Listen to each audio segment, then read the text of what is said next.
And I'm here in Singapore at the moment after having spent 2 months in America, in Europe, meeting many entrepreneurs who had that same question. How do I grow my business to the next level? I've got it started, and I've got a separate video on how to start a business. But on this one, it's all about that question. How do I grow it? And more importantly, how do I grow it so that I can compete with people at a global level?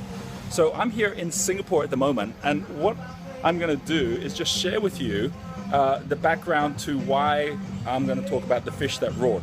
Well, you might have heard of the book, The Mouse That Roared, and that was written by a guy called Leonard Whibley way back in like 1955, so it's quite a while ago. But it was during the Cold War, and it was kind of like this kind of comedic look at what would happen if you had a tiny little fictional country, which was called the Duchy of Fenwick, and what would happen if they declared war on America and on the world, which is what basically they did in the book, because they were figuring, well, you know what, we're going to go bankrupt. They only had wine, and someone else had come out with wine that was even better than theirs, so they're like, we're going to go bankrupt. If we go and declare war, then the Americans would have to come in and destroy us, and then they'll come and rebuild, and therefore would have a really nice country again. So that was the idea, but unfortunately it didn't quite work out that way, and they kind of accidentally won the war. And it was all about how a little country can end up dominating the whole world, even by accident, by just taking a number of certain steps.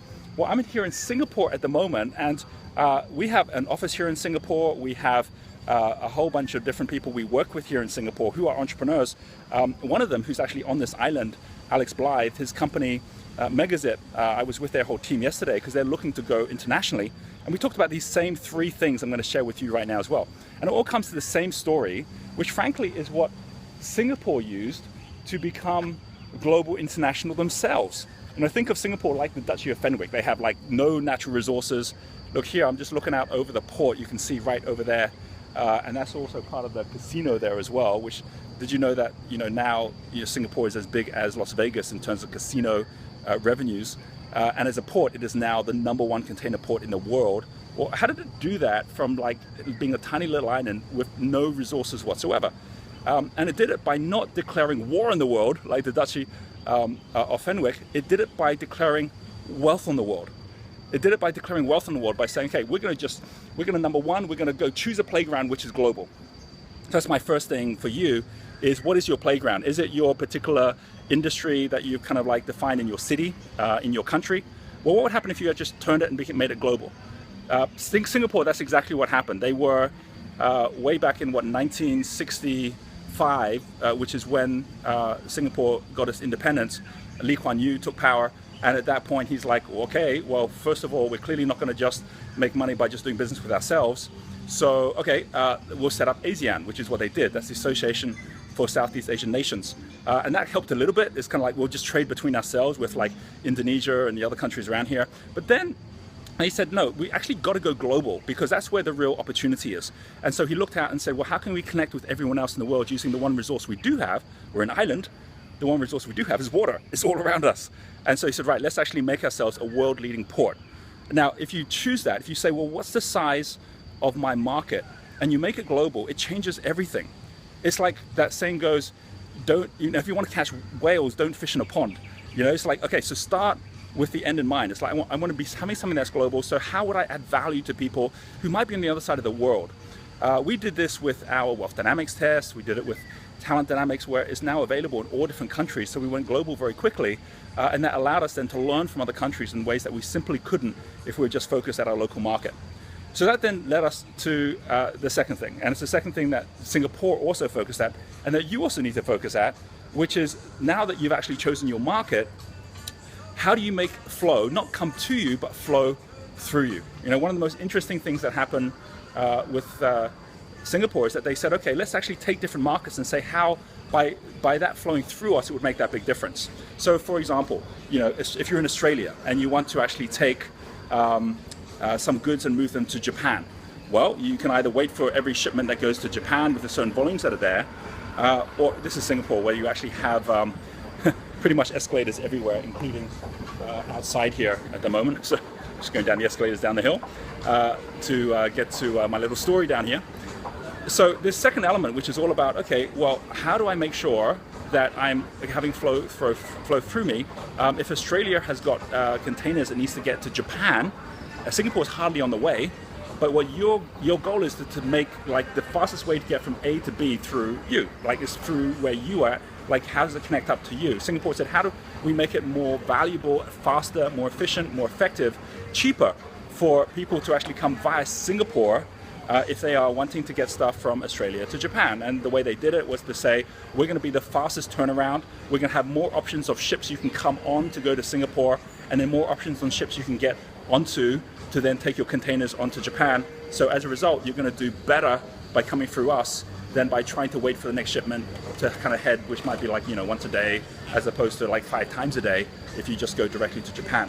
They did this with every different route to the extent that they then had 600 ports around the world, and those 600 ports that they connected with were in 123 countries, and they became the #1 container port in the world, starting with nothing except for the water around them. So what could you do with what's around you? What could you say by me connecting my market in a certain way is going to be of more value? It's going to make it faster, cheaper, more effective for them to connect with each other through me, through the things that I put together, than simply doing it on their own. We do that. We just came back from our tours where I was talking to people in London. Many of the people in London were saying, hey, it's so great to come to this event once a year, my Fast Forward Your Business tour. And we'll put a link down to all the slides so you can go have a look at those as well.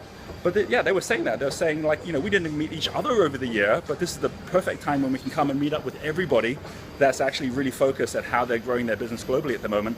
And I'm doing the same thing going back to Bali now, where we have our Crystal Circle conference, who are all my top-end clients, all the people I mentor, who are all flying in from different parts of the world for exactly the same reason, because it makes more sense to do that once a year and connect with everyone than for them to be kind of like going one by one to meet each person. So what could you do? How could you go about creating that meeting point? How could you go about creating that kind of like connection point or market that allows everyone to come together?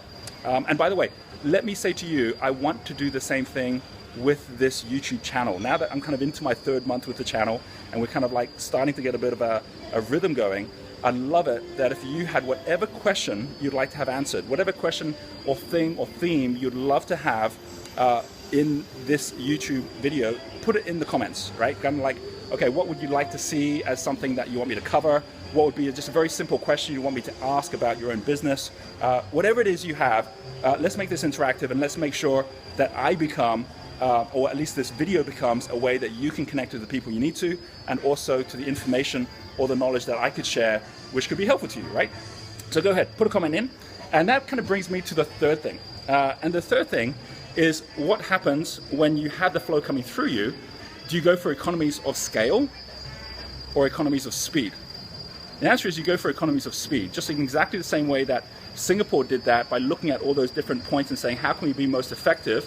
In your case, it's the same thing, but across everything you do. Like when someone contacts you, how could you actually make sure that you're getting back or passing them, connecting to the right person, or getting the information they need in the fastest way possible? Maybe even it doesn't have to come through you. Maybe for your customers, it's how you set up your FAQs. It's how you give them a helpline or a way for them to get things as quickly as they need to. We're doing this, whether it's with these videos, whether it's Genius U, we're doing this to say, let's actually make those connections as much as we can so that they just happen in real time wherever you are in the world. Oh, and by the way, Singapore did this, not just with the ports, which allowed them to become #1, they did it with the financial system, which is why they're now #4 financial system or financial center in the world. They did it with casinos, I mentioned, the tourism industry.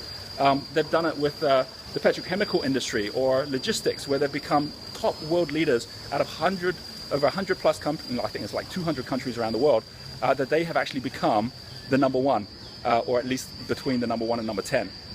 So what is it that you're doing which allows you to be global, not because you're there trying to kind of compete as a big company or a big country, but because you're actually there focused at how you're connecting the dots between everyone else. Now, by the way, all of this and this whole idea of being not the little mouse that roared, but the little fish that roared, is because if we were to go back, this is a symbol of Singapore. It's actually right over here, as you can see, like kind of just showing up there. It's kind of on my head. Here, why don't I come back this way? I'll kind of show you. This is something called the merlion, which is half fish and half lion. There's this great Chinese saying, Zen saying, which is be still like a mountain, which is kind of like the lion, and flow like a mighty river, which is like the fish. It's like, how do you actually stand still and flow at the same time, and having flow come through you? That's really what Singapore is all about. And the story of the Merlion, here's a little Merlion here. Here we go. It's kind of a big thing on top of the hill there, and it's seen as the guardian of prosperity. But one thing that's really interesting about the Merlion is that it didn't come from Singapore. In fact, if we go back to 1600, before Singapore was even a country, in 1600 there was a group of merchants who were in England who were saying to the government, hey, we got to get out there to all of the spice trades, we got to get out there to Asia, which is opening up now. But it cost a lot of money to go build the ships and to get that fleet out. And the British monarchy weren't interested or weren't able to fund all of that. So as a result of that, they said, no, we're not going to do that, but you guys can figure it out for yourselves. And actually the very, very first public listed company was created. And that was the British East India Company.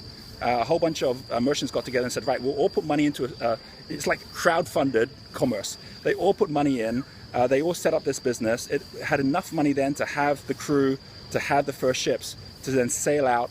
And they first went to India, and then they came over to Indonesia, they came to Singapore. Sir Stamford Raffles, who was the founder of Singapore, he was working for the East India Company. And when he got here, he kind of claimed the place in the name of England, and called it Singapore, because Singapore in Sanskrit means Lion City. And so this became the Lion City. Before Lion City, it was called Temasek, which was Sea Town, right? So you got the sea and you got the lion. And what was interesting was that the actual symbol, the crest of the East India Company from day one, was a crest with two merlions, two lions with fishtails, to show the kind of like the monarchy, England, but England now sailing over the seas. And that kind of like concept of the two linked together then kind of like continued through and became like a fable here in Singapore. So at the point when Singapore became its own country and was looking for some kind of symbol, it chose the merlion as a symbol. And the reason I finish on that and I share that with you is, at the end of the day, like I said, it isn't about you trying to compete on your own. It's about how do you collaborate. It's how do you declare wealth on the world.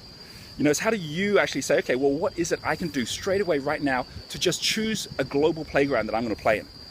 How can I make sure that right now, by doing that, I can then focus at the flow coming through me, where all of them, like kicking a ball in a football game, would rather kick it to me to kick it to someone else to pass the goal than be trying to get it there themselves.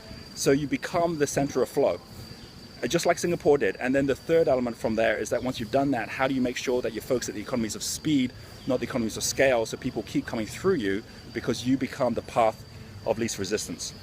That's our little video this week, which is all about how do you grow globally. It's how Singapore did it, how it became a global leader. It's how we're doing that within our entrepreneur education by the different little things that we're up to within Entrepreneurs Institute. And it's what I would love for you, if that's your choice, to be able to get out there and make a global impact. So I hope this has been helpful. Do post any questions, any thoughts you have into the comments so that I can bring those into the upcoming videos. I'm now going to be heading from here and heading back to Bali, where I'm really looking forward to connecting with those of you who are going to be coming out and joining me there. Until next week, speak to you later.